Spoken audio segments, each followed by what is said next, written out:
This story begins in a forest where not everyone dares to go. Deep inside one of Australia's most famous, dark, and dangerous forests, where even sunlight struggles to reach the ground. 4 people followed a mysterious invitation all the way into this forest. They were never told where they were going. Only coordinates were sent. And when they finally arrived, they found an old, hidden room right in the middle of the forest, a room that should not exist, but it did. The door opened, and the moment they stepped inside, it locked itself behind them. A screen lit up in front of them. Stay here for 72 hours. Last person wins $100,000. No exit, no help, only one wins. And in that moment, the most difficult 72 hours of their lives began. The room was small, the air was heavy, and the light was dim. Time passed slowly. Sleep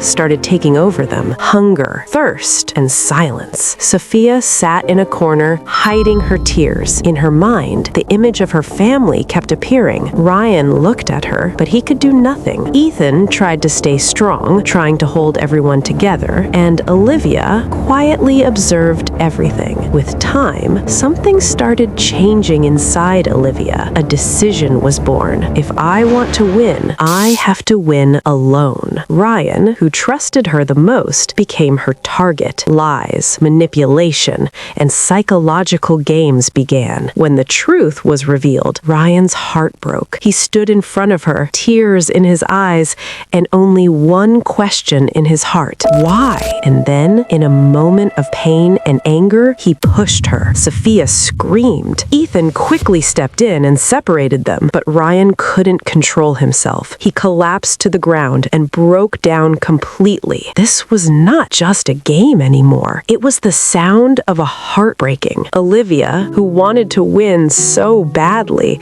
now felt like she had already lost everything. For the first time, she felt regret. Sophia sat beside Ryan, wiping his tears. The room went silent, and in that silence, everything had changed. The final hours began. The exhaustion became unbearable, but no one was ready to give up. One by one, they started breaking. Sophia could no longer hold on. She walked out. Ryan, emotionally destroyed, eventually gave up too. He left the room. Now, only 2 remained, Ethan and Olivia. Only a few minutes were left before 72 hours were complete. Olivia looked at Ethan, tears in her eyes, and deep inside, she made a decision. Winning no longer mattered. And then she stepped back and walked out of the room. The door closed, and 72 hours were complete. Inside the room, only one person remained, Ethan Cole. He had won. $100,000 was in front of him, but there was no happiness on his face because he had won by losing everything that mattered. The door opened. Everyone came out. Ryan walked toward Ethan, tears in his eyes, but this time, not of pain, of understanding. Sophia stood silently. Olivia lowered her head. This victory belonged to no one alone. It was a lesson for all 4 of them. Ethan slowly looked at the $100,000 and then made a decision. He didn't keep it for himself. He shared it with all of them because he finally understood the real win was never about money. It was about humanity. They came for money, but they left with something far more valuable.